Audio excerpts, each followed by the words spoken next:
Muy buenas noches, sean bienvenidos a En Contexto aquí en las pantallas de NPI. Les saluda Fito Cabral. La semana entrante está de vuelta Estela Ruiz Díaz en este que es su espacio de todos los martes. Vamos a hablar hoy de temas que tienen mucha relevancia, mucha importancia, y vamos a empezar hablando de los políticos y las declaraciones juradas. ¿Qué representan estas declaraciones juradas de bienes para, digamos, su función como servidores públicos, como autoridades electas, y lo que dice la ley, y lo que dice la regla en cuanto a cuando hay algún tipo de irregularidad en las declaraciones juradas? Todo esto viene a colación después de las dudas que surgen tras el análisis de la declaración jurada de la senadora Lizarela Valiente. Ya todos conocen cuál es el caso: una vivienda que no figuraba en su declaración jurada como deuda, pero sí figuraba como un bien, como un activo, y llamaba muchísimo la atención esta situación. Llevó a una rectificación. Por eso hoy convocamos a dos senadores de la República para hablar de este tema. Queremos darle la bienvenida al senador Derlis Maidana de la ANR. Buenas noches, senador, ¿cómo estás? Muy buenas noches para vos, Fito, para toda la audiencia, al colega Eduardo Nakayama también. Un gusto poder compartir con él.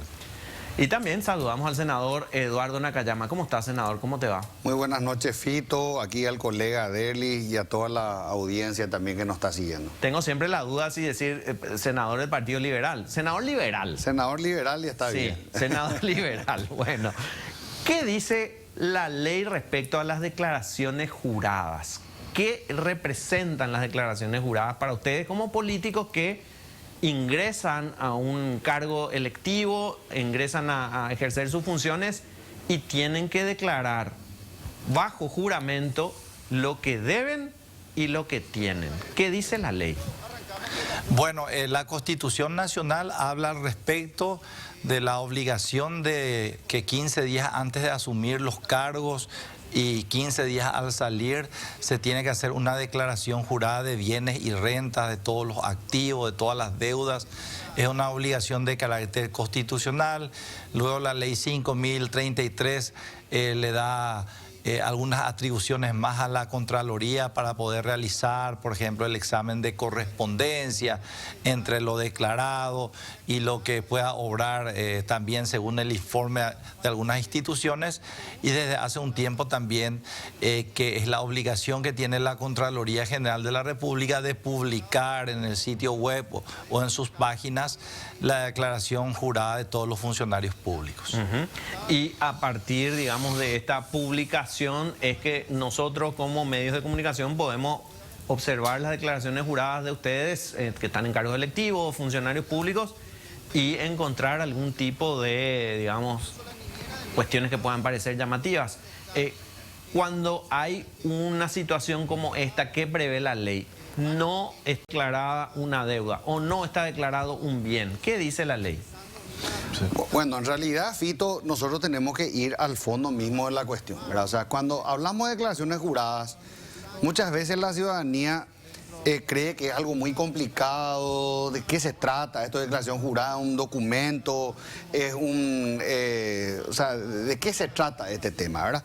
Y básicamente es lo siguiente: como nosotros somos servidores públicos, en este caso autoridades electas, pero también los funcionarios y todo aquel que entra a la función pública o a ejercer un cargo electivo, tiene que declarar qué es lo que posee de bienes activos y también lo que debe de pasivo, ¿verdad? Sí. Entonces, de esa manera, cuando termina su función pública o termina su periodo, en nuestro caso periodo parlamentario, se tiene que poder hacer un examen de correspondencia a los efectos de ver si existió un enriquecimiento ilícito o si existió un crecimiento desproporcionado del patrimonio de ese funcionario, de esa autoridad electa, ¿verdad? Sí.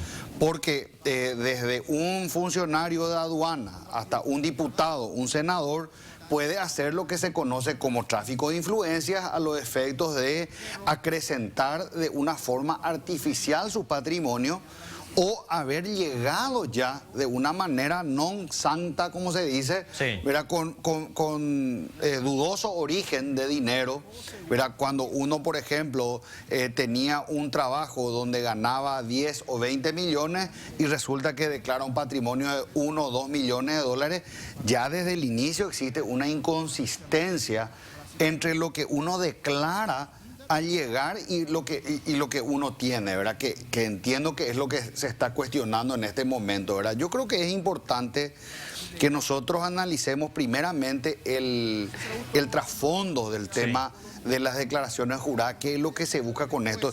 Y no solo eso, Fito, Paraguay es uno de los países más corruptos del mundo. Está en el fondo de la tabla a nivel hemisférico solamente delante de Venezuela. Eso quiere decir que en nuestro país realmente el hecho de que alguien te declare nomás luego ya es un milagro, ¿verdad? Ahora que te declare la verdad, eso sí que es casi imposible, ¿verdad? Claro. Porque muchos también toman esto como una formalidad, como una mera formalidad.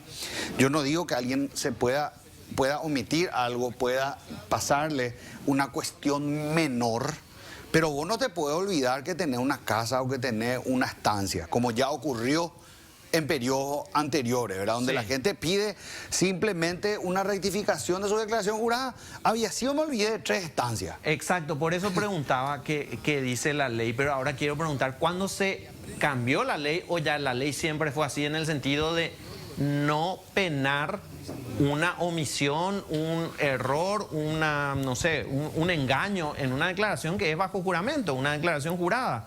Porque aquí se permite la rectificación. Yo no puse una deuda de 1.000 millones de guaraníes, rectifico.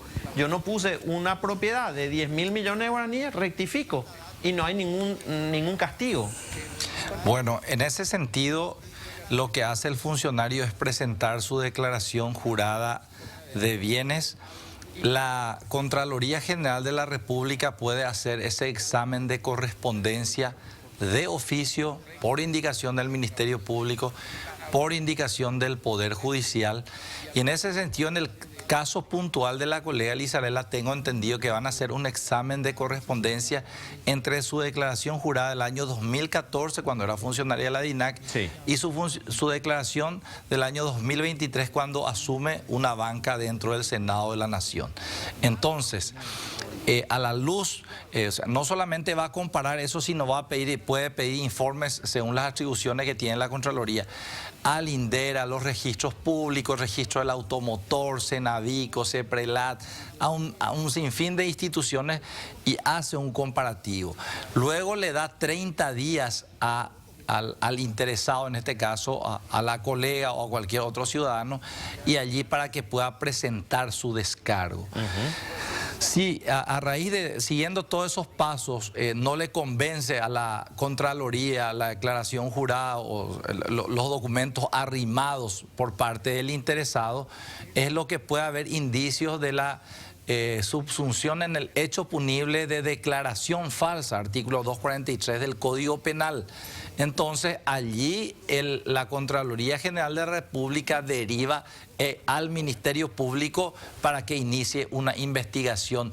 Ese es el paso, pero propiamente dicho no hay un plazo para que uno pueda presentar o no una rectificación. De hecho, que el interesado tiene su código para poder acceder a la página web de la Contraloría y hacer esas modificaciones. Y allí es la máxima instancia de control pública de nuestro país y la que empieza a hacer su trabajo. Y en el caso de la colega, tengo entendido que se puso a disposición para que se haga ese examen de correspondencia. Y bueno, demos tiempo al tiempo, que los organismos del Estado hagan su control, y luego cuando se termina todo este proceso, se juzga o no a la colega. Claro, ahora, ¿cuál es, y vuelvo a insistir en la pregunta, cuál es el espíritu de la ley en el sentido de no decir, si omitiste una información que es de relevancia, que es de vital importancia, vas a tener una sanción? Recién cuando vaya a una investigación por declaración falsa hay una sanción, si es que se comprueba una declaración falsa. A ver, Fito, quiero hacer un poco de memoria nomás, ¿verdad? La ley respectiva fue modificada el año pasado justamente para beneficiar a los políticos corruptos. Y hay que decir las cosas como son, ¿verdad?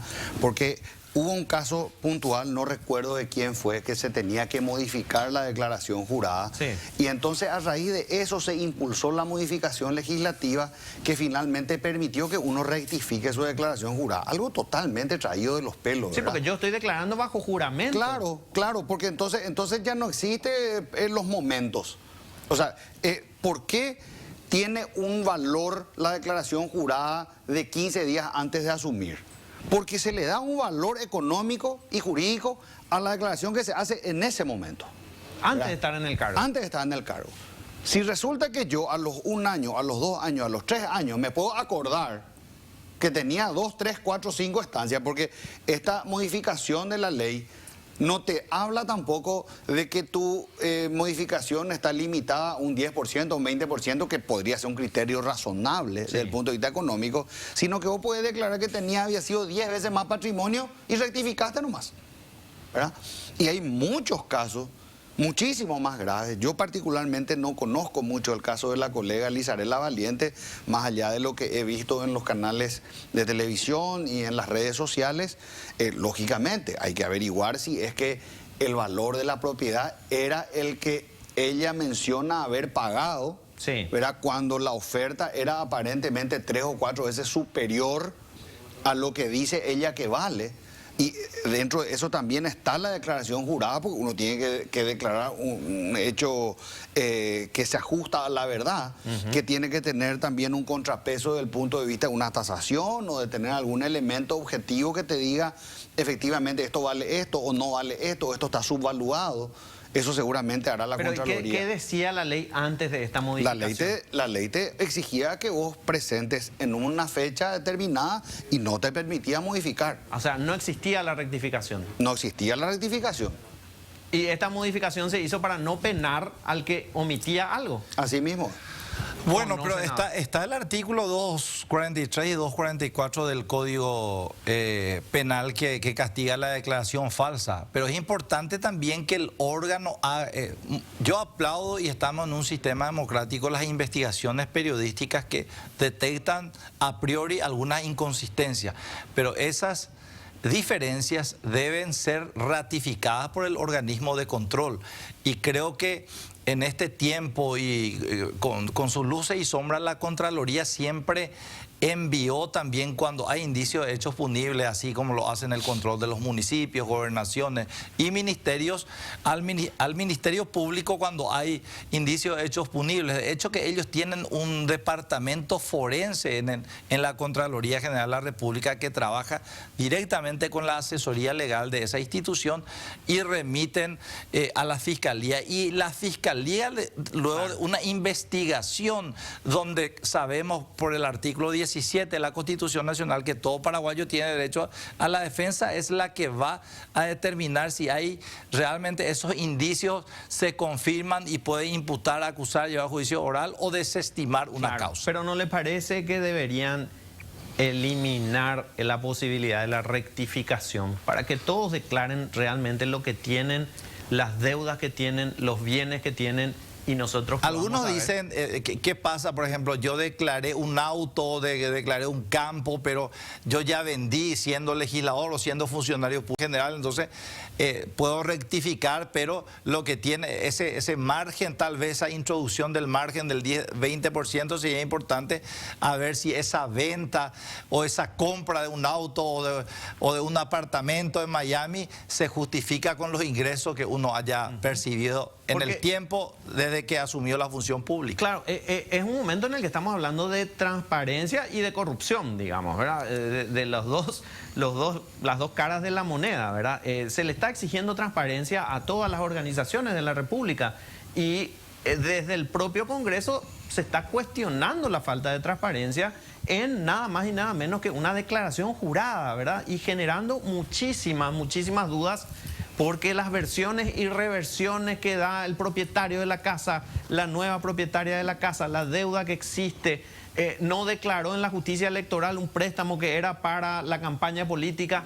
nos dejan entrever que no hay mucha transparencia y que la declaración jurada no tiene ningún valor, finalmente, ¿verdad? Porque si uno puede rectificar alegremente y decir, no, me olvidé de una deuda de 800 millones, rectifico, ¿cuál es el valor de la declaración jurada?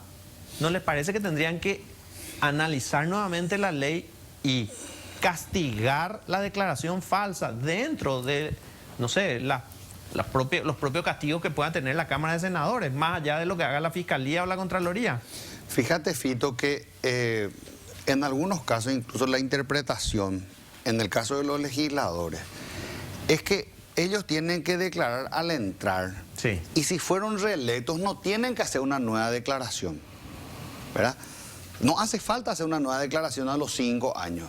Sino si estuvo 2 periodos o 3 periodos, recién al salir tiene que hacer, ¿verdad? Entonces, de esa manera uno perfectamente puede ver si el patrimonio se acrecentó de una manera natural, si existe o no alguna cuestión que se pueda... O sea, la cuestión no es declarar cada tanto, ni mucho menos rectificar si uno vendió un auto o un campo o lo que sea, porque eso al final se ve, sí, ¿verdad? De acuerdo al crecimiento financiero normal, económico, claro, que uno pueda tener, ¿verdad? Además, si vendí, está en los registros públicos. Está todo en los registros públicos. Uno tiene que decir con qué entra. Lo raro y después es, tiene que decir con qué sale. Y si es que no existe mayor inconsistencia, sí, uno puede entrar con 3 casas y salir con 4. Y pueden ser 4 casas distintas a las 3 que tenía. No hay problema con eso, porque desde el punto de vista económico eso es perfectamente trazable, como vos decías, a través de los registros públicos. Uno puede ver si uno compró un departamento en Miami, como dijo Derly, ojalá que podamos comprar, ¿verdad? Yo hace rato estoy detrás de uno, ¿verdad? No hay ningún problema con que uno compre, porque hoy día, por ejemplo, hay facilidades. Uno puede pagar de $500, puede pagar un departamento allá. O sea que no pasan, uno puede terminar dentro de 5 años, 10 años con un departamento. Claro. No pasa nada. Pero está todo, ¿verdad?, registrado. Pero está todo registrado, vos hiciste la transferencia, claro, te debitaron. Acá pues lo que se quiere evitar es el enriquecimiento ilícito, el cobro de coimas por licitaciones, el lavado de dinero proveniente del crimen organizado. Hay problemas gigantescos que dañan a la sociedad y una declaración jurada es una herramienta para que ustedes, como funcionarios públicos o funcionarios electos, estén obligados a contarle a la sociedad: con esto entré y con esto me voy. ¿Cómo puede ser que sea tan laxo todo, que sea tan relajado todo, que yo me olvide de una deuda o yo me olvide de una propiedad y corrijo y ya está? No, yo no justifico, Fito, sino estamos hablando de la legislación vigente. Yo creo que ideas para mejorar cualquier texto, no solamente esta ley, sino cualquier disposición legal, siempre las hay. Pero yo creo que también a raíz de las publicaciones y de la transparencia en cuanto a que la Contraloría puede publicar, la prensa, la sociedad civil y toda la gente puede acceder a mirar, observar y en su caso hacer denuncias. Pues hay también una de las causas por las cuales la Contraloría abre ese examen de correspondencia cuando hay denuncias, incluso tengo entendido que pueden ser denuncias anónimas.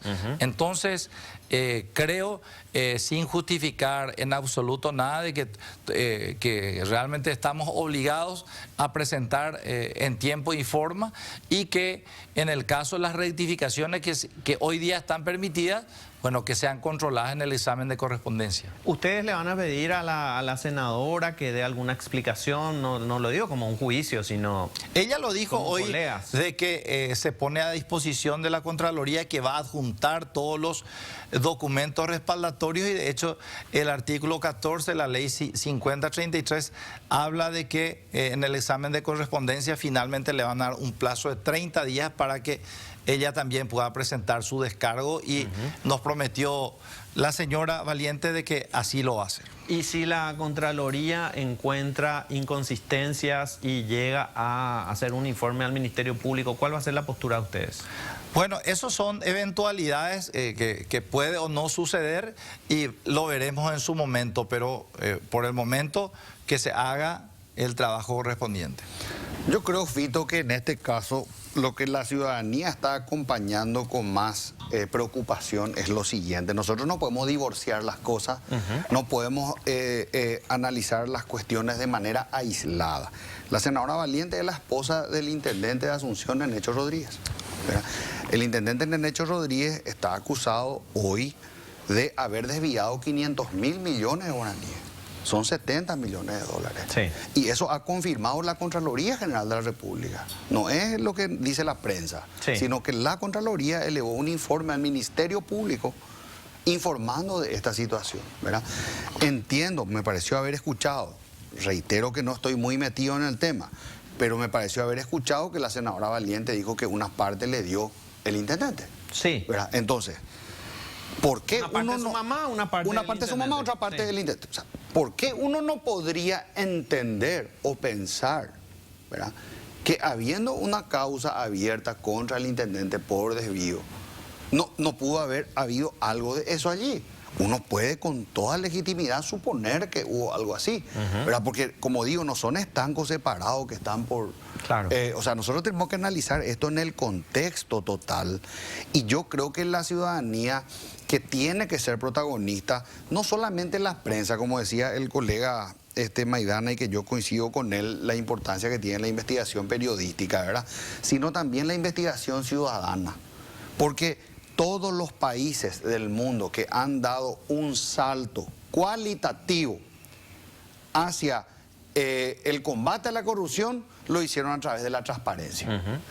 Y la transparencia tiene que ser total. Sí. Aquí uno tiene que tener una trazabilidad de la A a la Z de lo que uno hizo durante todo este periodo, durante el periodo en que uno estuvo metido, su marido, su esposa, su hijo, su papá, su mamá.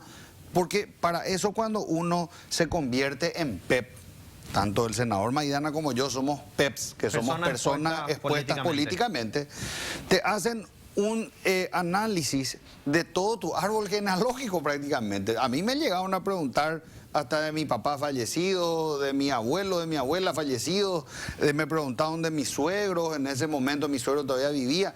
O sea, te preguntan por todo, porque eventualmente, incluso el examen que hace una unidad de análisis financiero es más profundo que el que hace la Contraloría. Es decir, si eventualmente la Secretaría de Prevención del Lavado de Dinero o una unidad de análisis financiero o de inteligencia financiera de la CEPRELAT se propone hacer también su investigación, puede sacar perfectamente una radiografía del perfil económico de una persona, su relación con otras personas expuestas políticamente. Si son marido y mujer, con más razón, hay que hacer un examen de correspondencia. Claro. En este caso hay que ver si ahí hay 3 funcionarios públicos. No quiero personalizarlo, ¿verdad?, pero es como el ejemplo en este momento, ¿verdad? La madre de Elizarela Valiente creo que es funcionaria pública. El esposo es funcionario público electo, un cargo electivo, y ella era funcionaria pública y ahora está en un cargo electivo. Las tres son personas expuestas políticamente. Las 3 tienen que ser analizadas en su relación. ¿De dónde salió la plata para regalarle a su hija? ¿De dónde salió la plata para regalarle a su esposo? ¿Declararon o no declararon? Ese tipo de cuestiones es la que nosotros esperamos, ¿verdad?, como ciudadanía. Y además, sobre todo esperamos que una declaración bajo juramento tenga valor, y que cuando se miente en una declaración bajo juramento, eso tenga un castigo.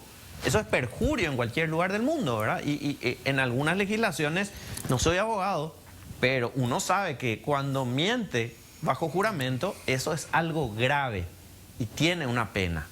Por eso es que estamos discutiendo y debatiendo esto. ¿Cómo puede ser que sea tan fácil decir rectifico y ya está? Deberían cambiar la ley nuevamente. Bueno, ratificarte que en estos momentos la rectificación no está prohibida. Y en segundo lugar, si se configuran todos esos indicios, se convierte en un hecho punible penado por el Código Penal, que es la declaración falsa. Allí iría al Ministerio Público y ahí tendría una sanción, una pena, si es que va a un juicio.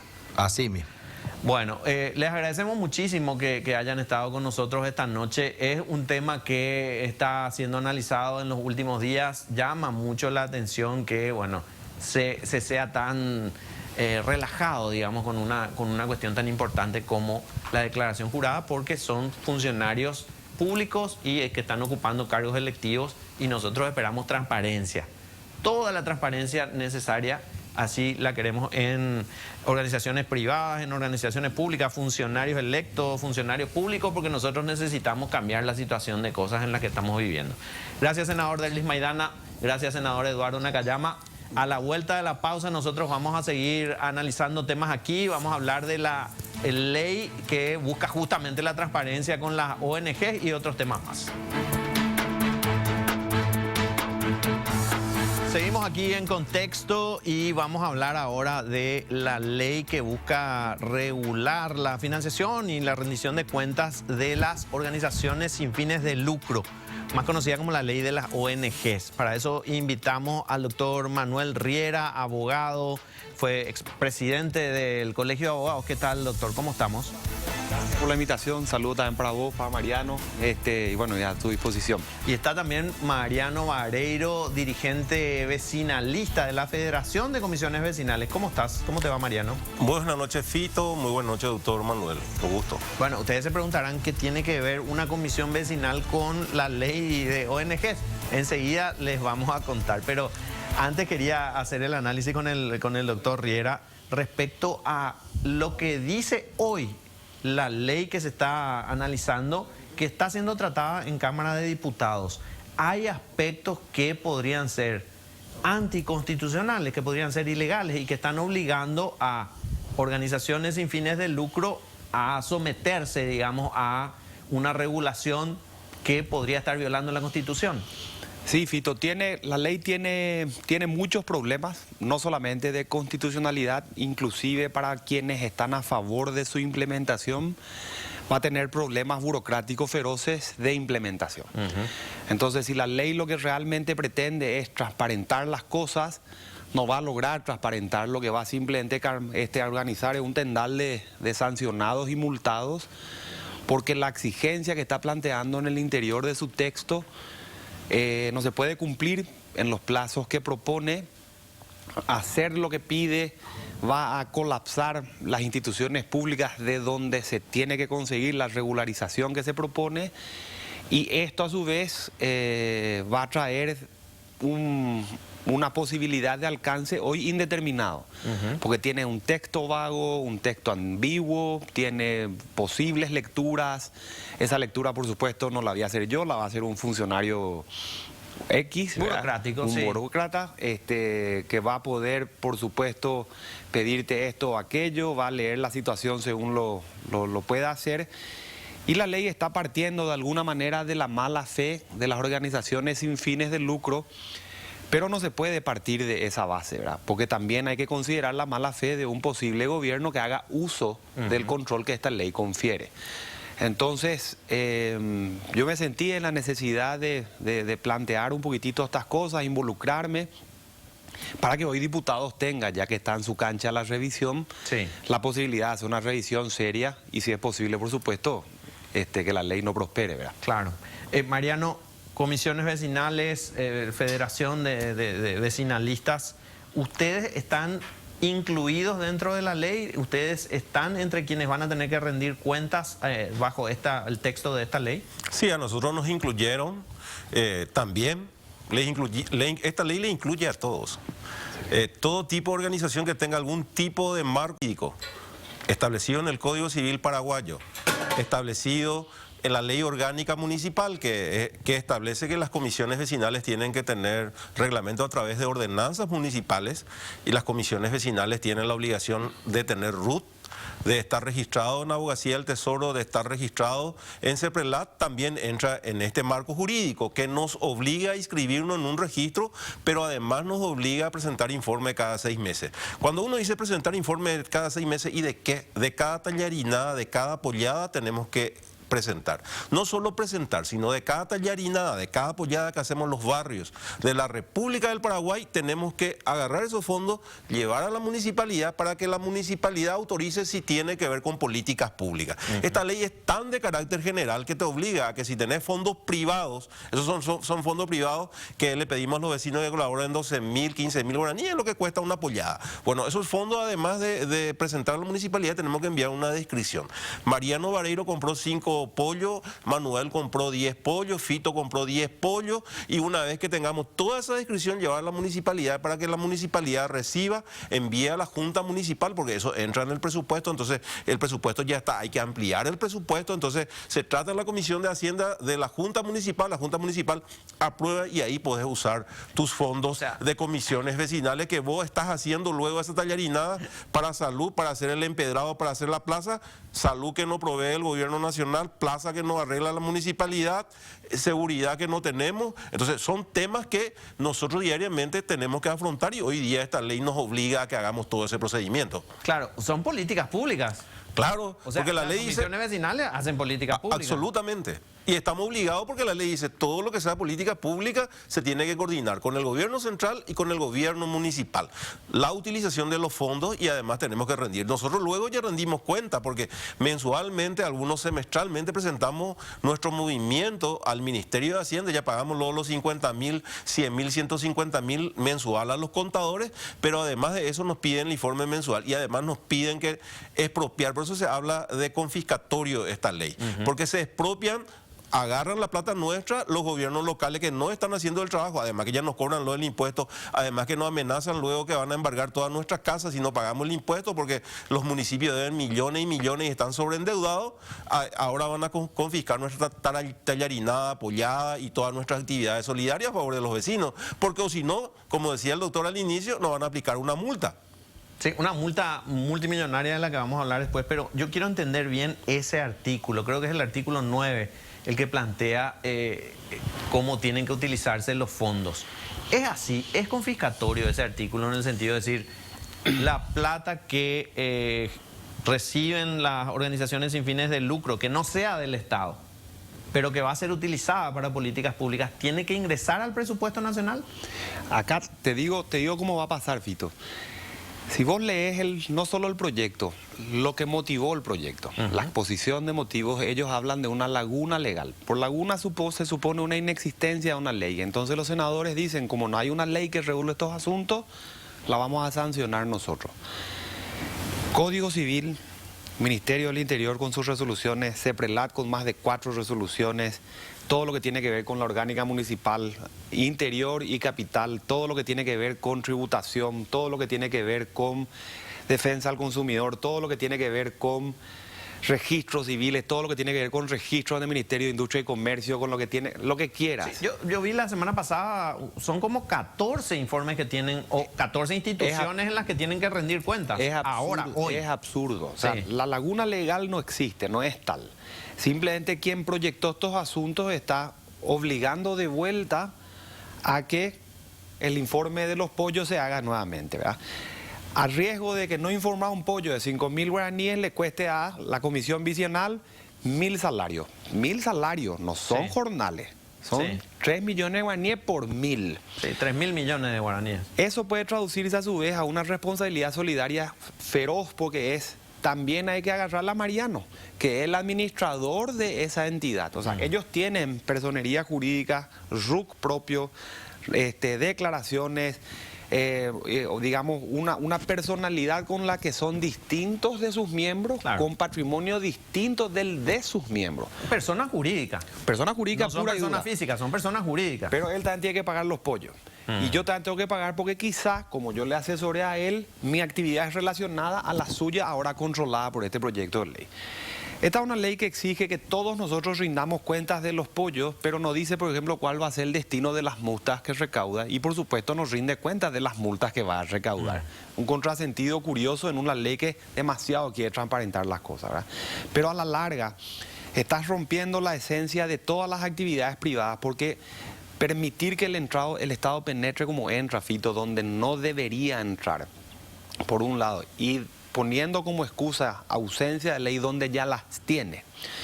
El Estado puede hoy perfectamente usar la información de la que dispone y organizar ese trabajo sin multarle a Mariano. Claro. Sin impedir que él siga haciendo su trabajo con las necesidades de sus vecinos o de sus barrios. Esto vos podés llevarlo al absurdo, porque como ellos no definen organizaciones no gubernamentales o sociedad civil, etcétera, etcétera. Sí. Sin fines de lucro entran todas. Entran todas porque hicieron una lista y todas las organizaciones son civiles. Las piedras no se organizan, los perros no se organizan, siempre es gente la organizada. Y siempre es no estatal, porque es la ineficiencia estatal la que me obliga a organizarme. Totalmente. Entonces siempre va a ser nadie del sector público, siempre gente. Y si vos trasladás la ineficacia burocrática feroz del Estado, o de las municipalidades, o de las gobernaciones, a estas iniciativas, está fundiendo las iniciativas. Así de sencillo, porque la coerción cae sobre quienes hacen el esfuerzo de organizarse.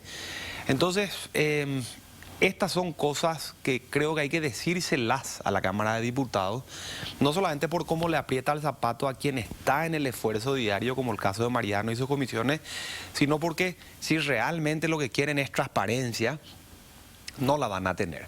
Porque lo que le exigen a ellos o van a exigir o a cualquiera no se puede cumplir en los plazos que pretenden. No se puede.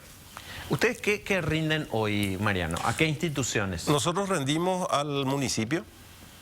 El municipio reglamenta las comisiones vecinales vía ordenanza, la de Asunción a las 599/2015. Rendimos al Ministerio de Hacienda, enviamos un listado de beneficiarios final de las actividades, rendimos cuentas a CEPRELAT y a toda institución que nos pida rendiciones de cuenta. Cuando es un trabajo con el Ministerio de la Niñez, rendimos cuenta con el tema de niñez, comunicamos al Ministerio de la Niñez. Cuando es el tema de seguridad, se trabaja con la policía, hay comisiones vecinales de seguridad que articulan acciones, hay comisiones vecinales que trabajan el tema de medio ambiente, limpieza de los arroyos. Nosotros trabajamos con el MADES, con instituciones del Estado que permiten una articulación entre la sociedad civil. Acá lo que yo calculo de que una vez que entre en vigencia esta ley, que todos dicen que va a entrar en vigencia, cuando se le multe a la primera comisión vecinal los 2.800 a 3.000 millones de guaraníes, que es la multa por haber incumplido algún artículo, no sé, no presentaste tu informe porque fuiste rebelde y dijiste, ¿por qué yo le tengo que presentar al Estado si ellos luego hacen... ¿Se murió el tesorero? No, se murió el tesorero, o la gente mucho dice, ¿por qué yo tengo que presentar tantas rendiciones de cuentas a la gente que no me aporta un guaraní? Porque además que estoy pagando mi impuesto, yo ya le rindo cuentas a mi vecino. Cuando se le multe a una sola comisión vecinal, la primera vez, ¿qué va a producir? Que las 15.600 comisiones vecinales cierren. Y esperen a partir de ese día, porque nadie va a arriesgar su patrimonio por 3.000 millones de guaraníes por hacer un trabajo solidario a favor de su vecino, y va a esperar, van a cerrarse las más de 15.000 comisiones vecinales en los 264 municipios y van a esperar que los intendentes por fin hagan su trabajo. Los intendentes tienen que encargarse por fin del empedrado, porque la gente que me está viendo sabe que el empedrado en su barrio, ¿quién hizo? En muy poca oportunidad de intendentes. Hicieron las comisiones vecinales. El arreglo de plaza, la seguridad va a estar a cargo del Estado. Evidentemente, con esta ley nosotros vamos a replegarnos. ¿Quién va a cometer el error de que, como siendo comisión vecinal de seguridad, nos presente un informe y le apliquen 3.000 millones de multa? Pero no solo es la multa, dice 5 años de inhabilitación para poder pertenecer a una organización de la sociedad civil, y dice de 5 a 10 años para poder presentarse para un cargo político electivo. O sea que tiene aplicaciones. Cuando la gente le llama a esta ley Garrote, no es de balde que le llaman ley Garrote. Y no es que estemos en contra de las rendiciones de cuentas, porque lo que contempla esta ley es cualquier cosa menos rendición de cuentas.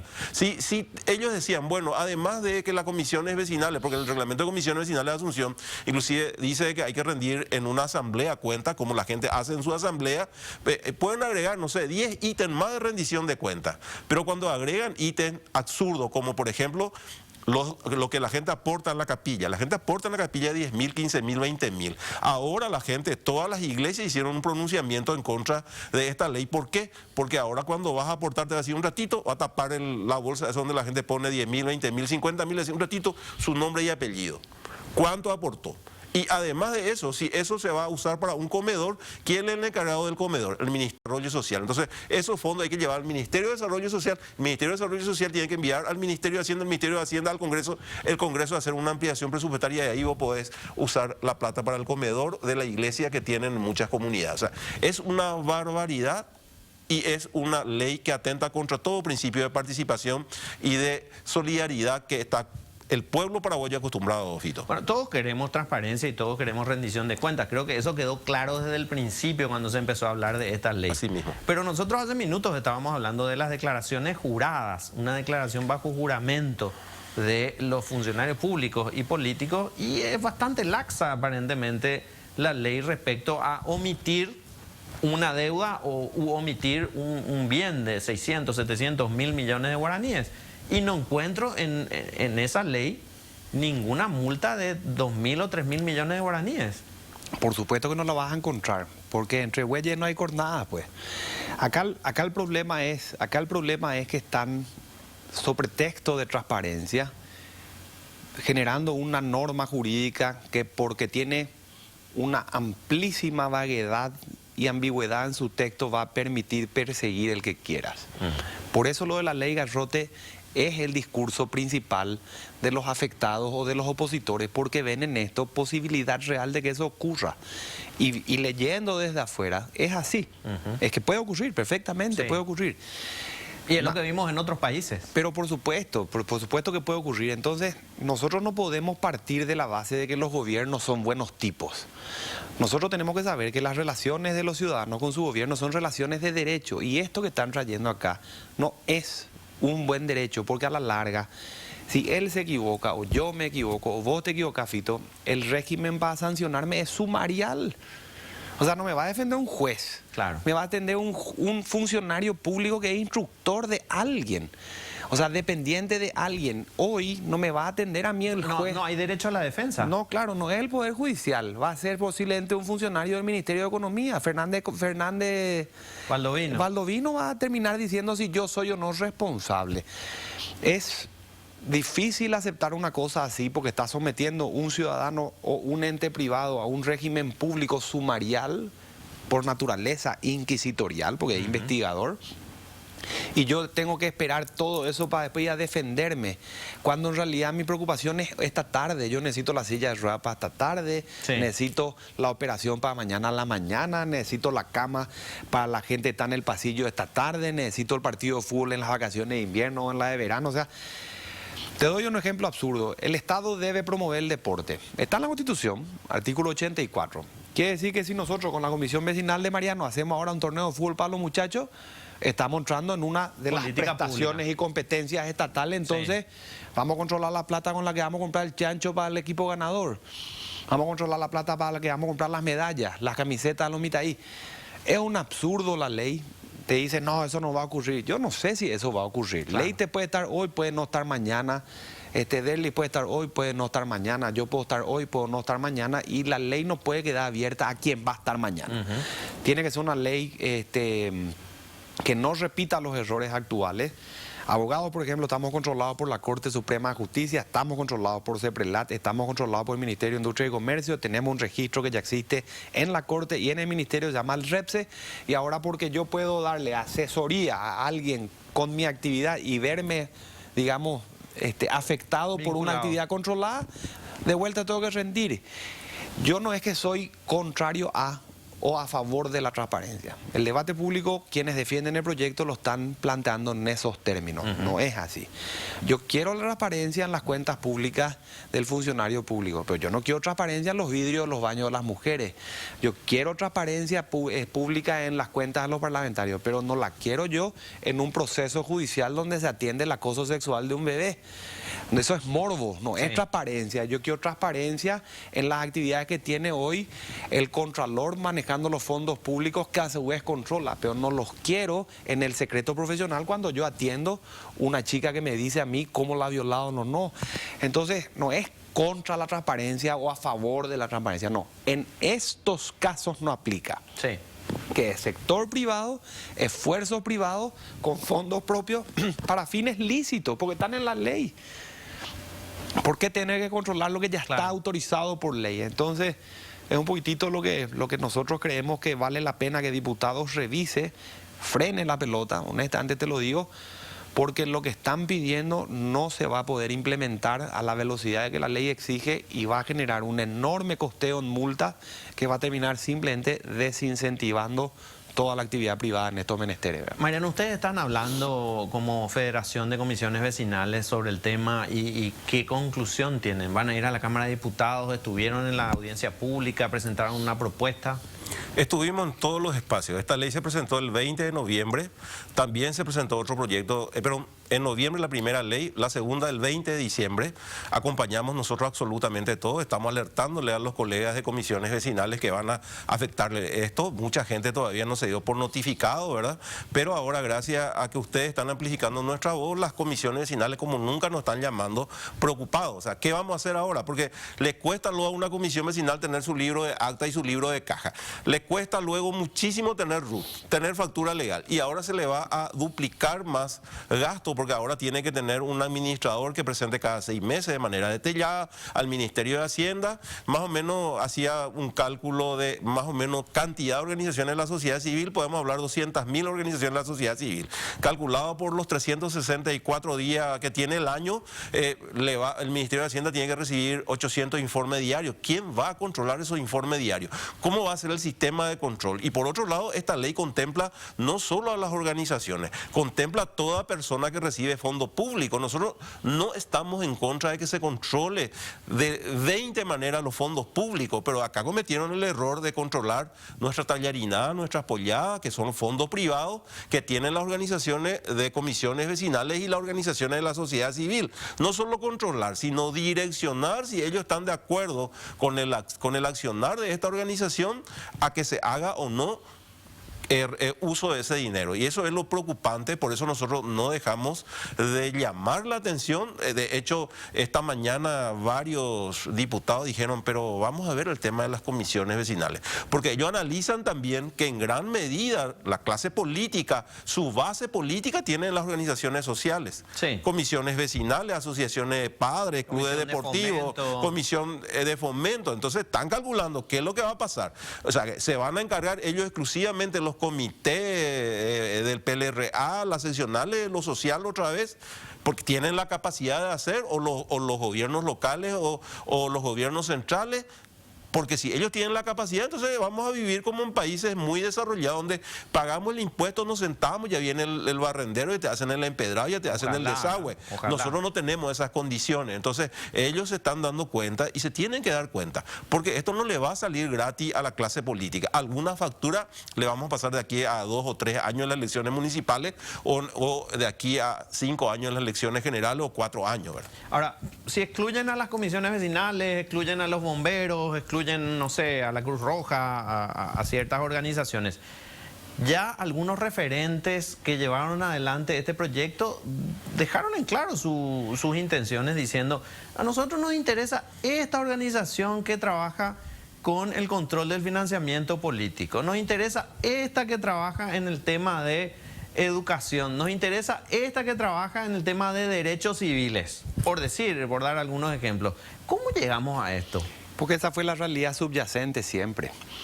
Esa fue la realidad subyacente, porque si sacan las comisiones vecinales y sacan los bomberos, que son por naturaleza organizaciones civiles sin fines de lucro. O sea, estas organizaciones no pagan un salario de él, pagan la necesidad de un vecino o de varios. Entonces no es lucrativa. Si la sacan a ellos, entonces no estás controlando organizaciones sin fines de lucro. Claro. Estás controlando el que te place. Estás controlando el que te canta.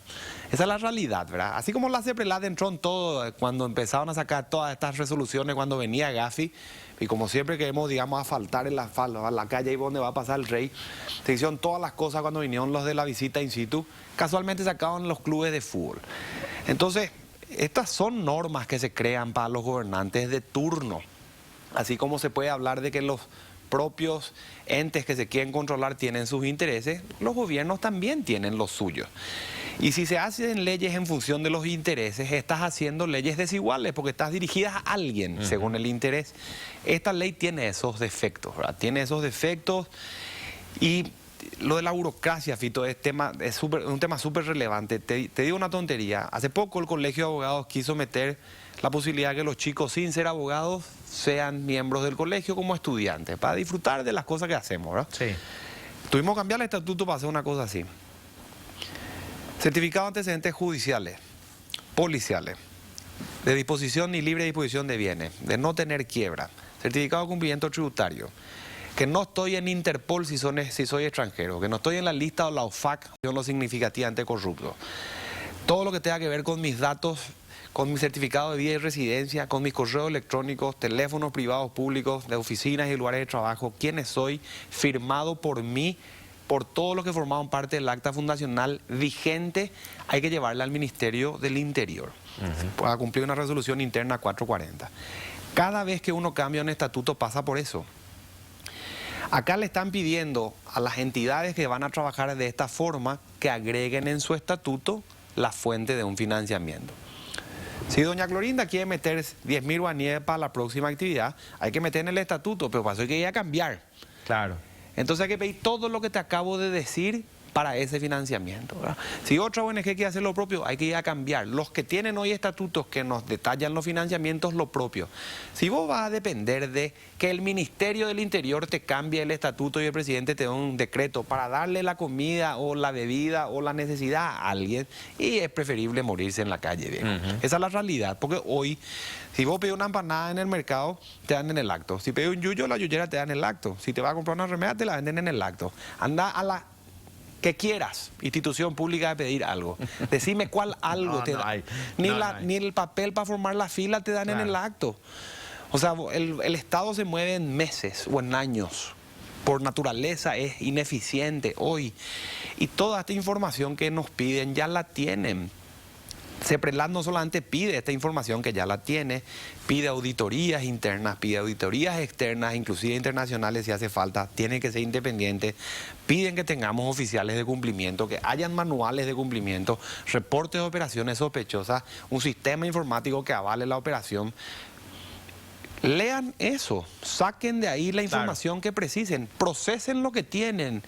Y el Estado no puede hacer eso. Entonces te dicen, hace vos en 30 días o te sancionamos 1000 jornales. Sí, en realidad parece como si fuera una excusa lo de la información o la transparencia, porque sí tienen la información en distintas instituciones del Estado. Porque lo escuchaba o lo leía al senador Leite decir, vamos a poder saber o averiguar qué periodistas o qué políticos de oposición están recibiendo fondos de una ONG.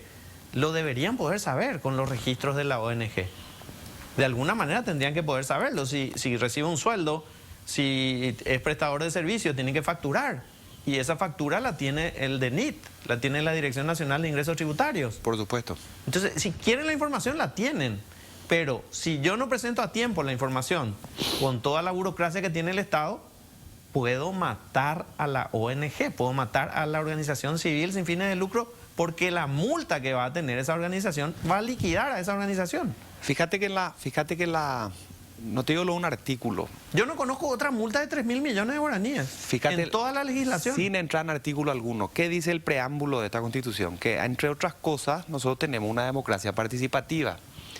Y ahora le vamos a sancionar porque participa. Es una locura. ¿Cuál es el problema que venga una entidad de donde se le place a decirle a alguien lo que se le place sobre políticas públicas? ¿Y por qué su opinión tiene que costarte 1000 salarios? No hay un problema de transparencia en el fondo. Hay un problema de disonancia con las ideas, hay un problema de posible repercusión negativa de otras ideas que debemos sancionar, sacarte del tablero político, no puede participar en las siguientes elecciones, no puede participar en la siguiente comisión. Por eso es, creo yo, que la oposición y quienes están afectados hablan de garrote. Y lo hablan como un garrote en potencia, ¿verdad?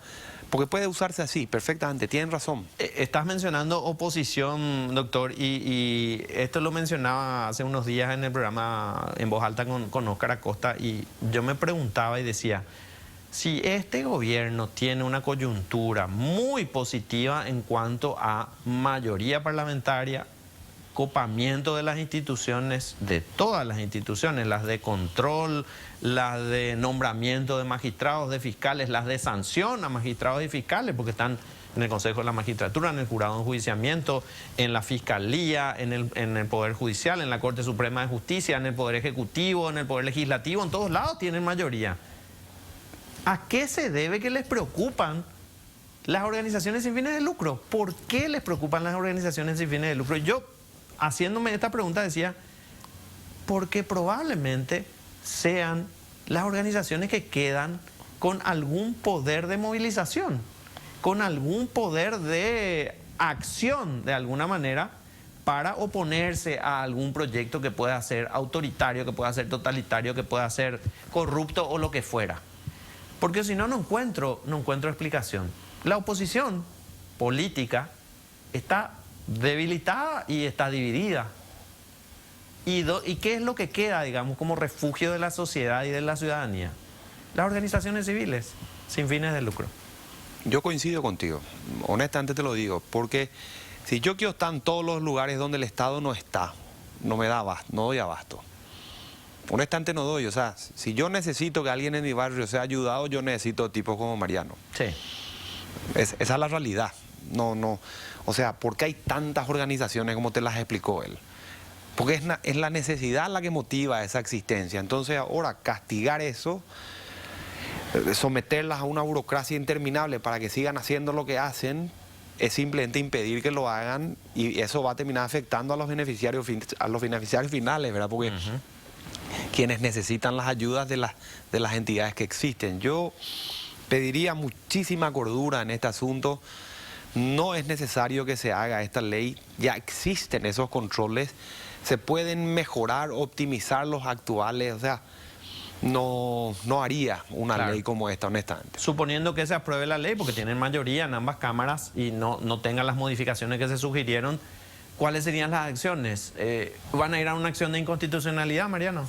Vamos a preparar una proforma de escrito de acción de inconstitucionalidad y vamos a presentar 10.000, 15.000, 30.000 acciones de inconstitucionalidad.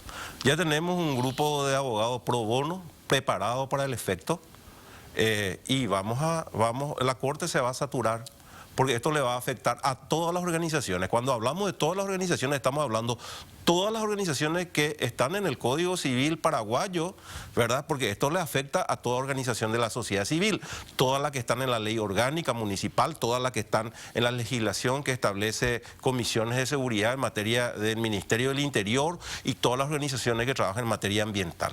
Yo no sé cómo van a manejar. Acá cometieron errores ellos porque tienen una animalversión con alguna organización específica por A o B motivo, porque le controlan, porque hay una coalición por la legalidad, hay periodismo de investigación. Por eso nosotros hablábamos con Alcibiades González del Valle que el siguiente paso va a ser la ley de prensa. Entonces, si esto supera, esto va adelante, se presenta así como está y se promulga como está, nosotros vamos a atacar. Vamos a atacar de manera masiva. Es más, me dijeron que hay antecedentes de plantear de manera colectiva terminaciones de inconstitucionalidad, que hay una cuestión que vamos a investigar. No nos vamos a quedar con los brazos cruzados. La democracia se definió en el año 1992 en el preámbulo de la Constitución y se habla de una democracia representativa y participativa. Y tenemos que defender como leones nuestra Constitución Nacional y la libertad de asociación que se contempla en el artículo 42 de la Constitución Nacional. Doctor Herrera, finalmente. Coincido con él, posiblemente firme su acción.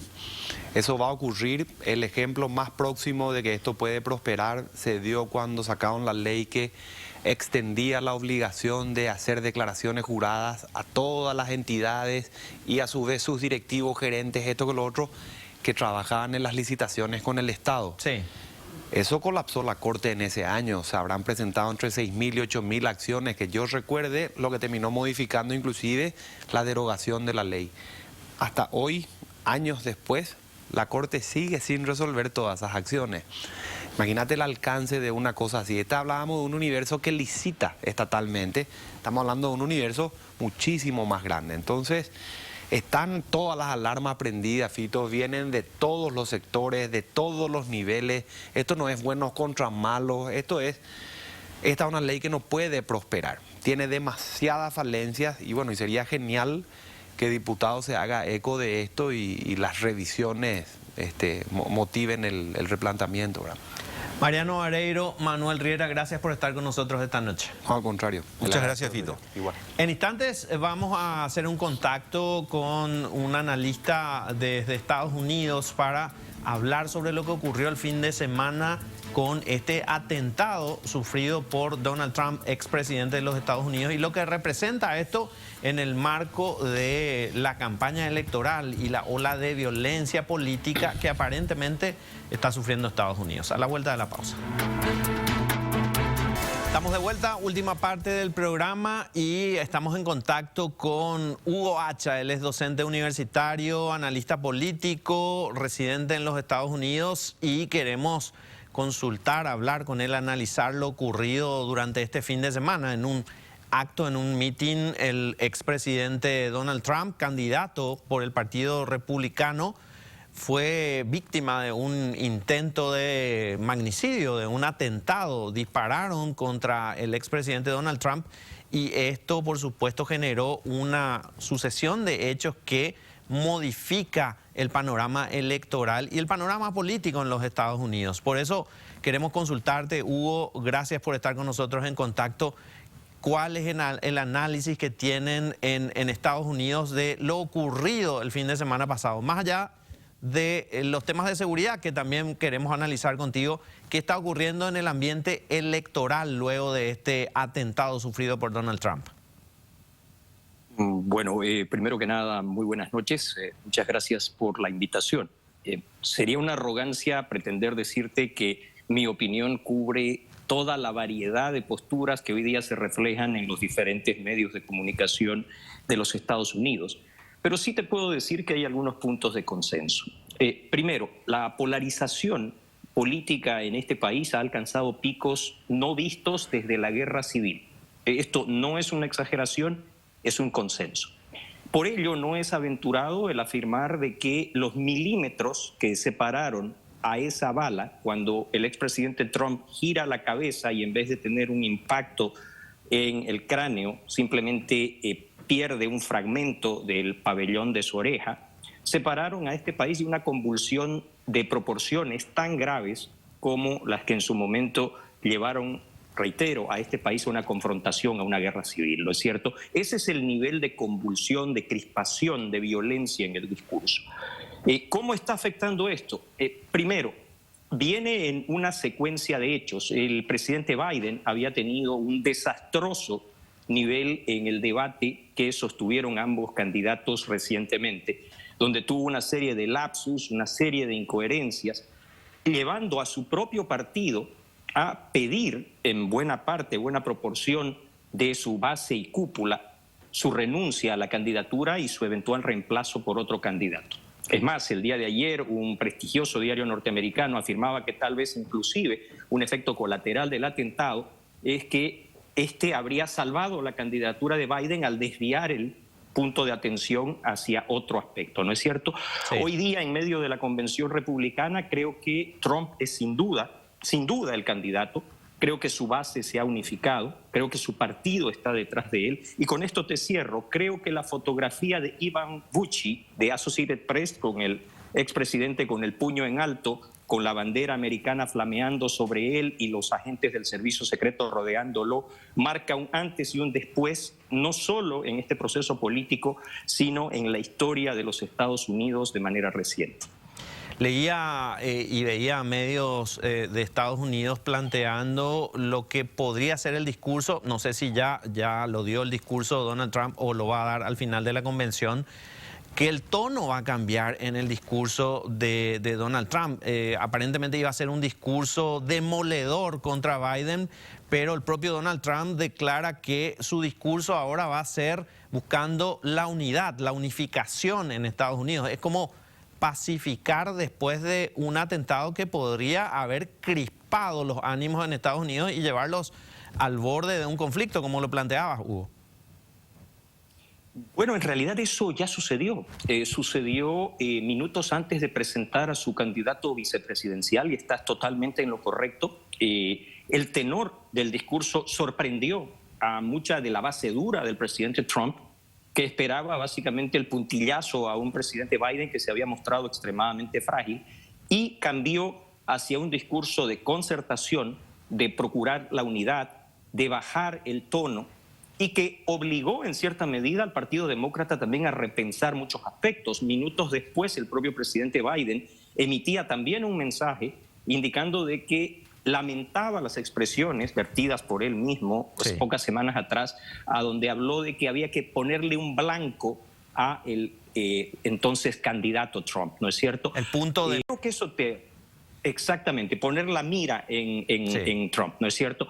Creo que todo esto te habla de un momento muy delicado y que, como tú dijiste, si deseas hablar de las cuestiones de seguridad que acompañan a la investigación, también hacen parte de un contexto más amplio que va más allá de la campaña y de la elección en sí misma. La propia directora del Servicio Secreto de los Estados Unidos admite que el operativo falló, no cumplió, digamos, con los estándares de seguridad que debían tener. ¿Qué pasó con el Servicio Secreto? ¿Está en la mira? Bueno, valga la expresión, ¿está siendo analizado el funcionamiento del Servicio Secreto luego del atentado?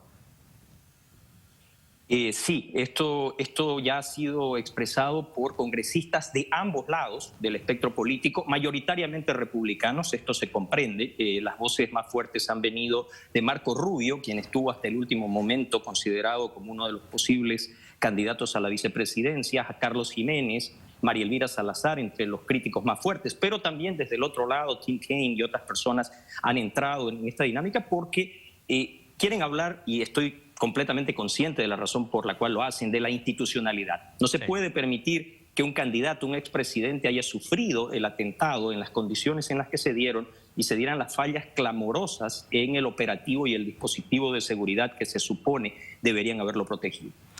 Hubo ahí un componente casi místico en el discurso de quienes acompañan a Donald Trump luego del atentado, utilizando expresiones como que, bueno, Dios intervino cuando se presentó el diablo intentando asesinar al candidato.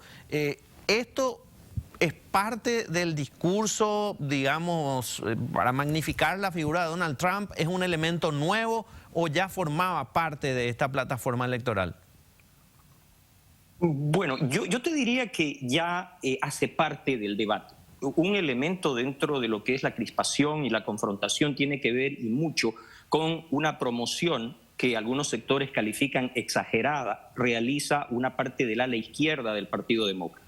Y en contrapartida a estos sectores conservadores, algunos de ellos ultraconservadores, han apelado al discurso religioso para promover una plataforma de naturaleza política. En el medio es imposible. Quien te habla es una persona de fe, pero entiendo todo el tema de la cuestión de la relación lógica de eventos. Es muy difícil no hablar de providencia frente a lo que sucedió. Y no me refiero a que Trump tenga la protección de la providencia o no, eso sería un debate estéril en función de un análisis objetivo. Pero sí tengo que creer de que hay un elemento providencial, porque si el candidato Trump hubiera sido asesinado, yo te puedo asegurar que los conflictos que se dieron después de la muerte de George Floyd hubieran parecido un juego de niños frente a la violencia que se podría haber desatado en este país.